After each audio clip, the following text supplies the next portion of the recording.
Many states consider themselves patriotic, but this state remains the only one to celebrate VJ Day, marking the U.S. victory over Japan. Greetings from Rhode Island, the 13th state, admitted to the Union on May 29, 1790. It has a little over 1 million residents, making it the 43rd most populous state. We're the tiniest, state in the country in terms of miles, but we're passionate and we're independent. At 1,045 square miles, you could fit about 250 Rhode Islands into Texas. Small state, you can drive right through it in 45 minutes. You can be in Massachusetts and drive right through and be in Connecticut in 45 minutes, so it's very unique. Not everything in this state is small. Its official name, the state of Rhode Island and Providence Plantations, is the longest in the nation. Besides, there are more important things than size in Rhode Island, like your license plate number. In Rhode Island, the status symbol is the low-numbered license plate. There are low-numbered license plates that have been in families in this state literally for generations. My mother took over my grandfather's plate because it was 200. This one hasn't been changed in about 20 years. They haven't given me a new plate. There are people who will buy numbers from other people, and they'll pay more than they did for their cars. In 1986, lucky number 7 went for $25,000. But Rhode Island drivers have another more dubious distinction.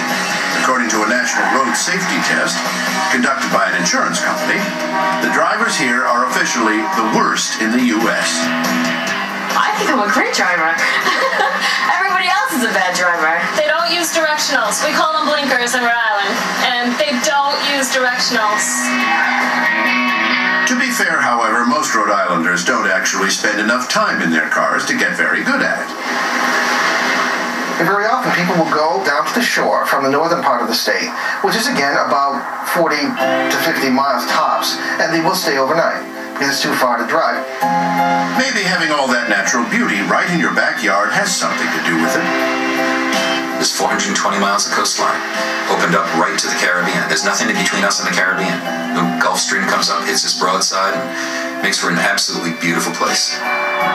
Rhode Island is beautiful, but its contribution to this nation's economy cannot be overstated. The Industrial Revolution started in Rhode Island. And it started with Samuel Slater in 1790. He established a factory system.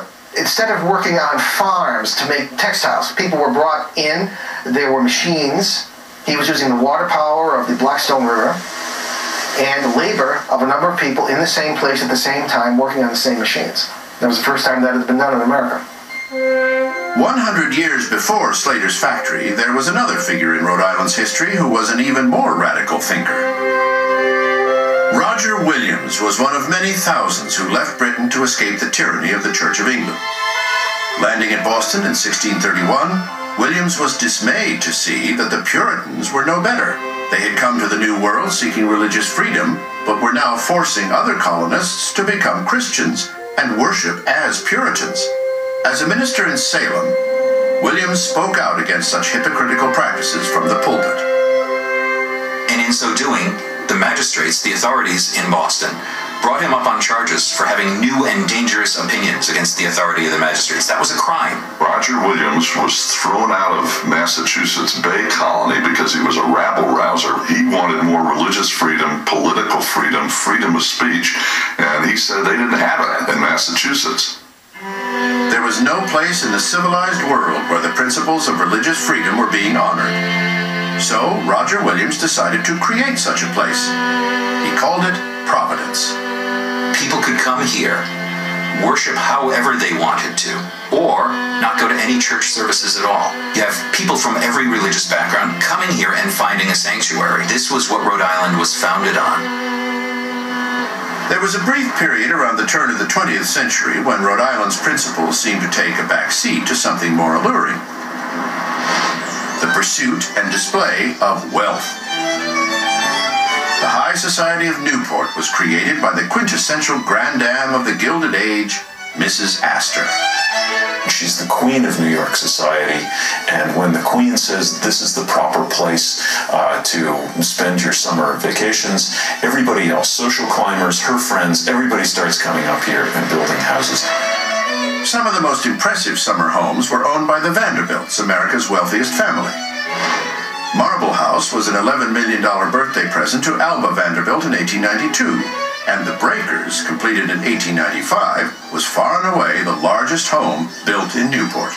These mansions may have 40, 50, 60,000 square feet inside, and yet they're on postage stamps of land. It's sort of an odd tract housing kind of concept, and it's because they're trying to show you just how much money they have. They would have unbelievably extravagant events. The Astors had a party in which there was a sandbox in the middle of the dining room, and the guests could sit in the sandbox and dig for diamonds and rubies. The grandeur, however, didn't last.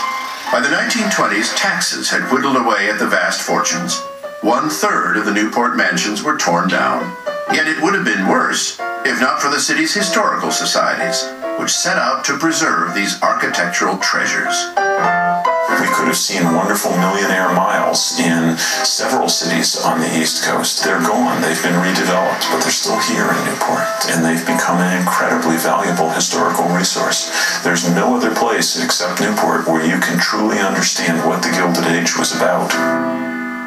We're only like 40 miles by 30 miles approximately. We're small, but don't mess with us. We're tough, and those folks in Massachusetts threw us out back in the early 1600s, and we have not gotten over it.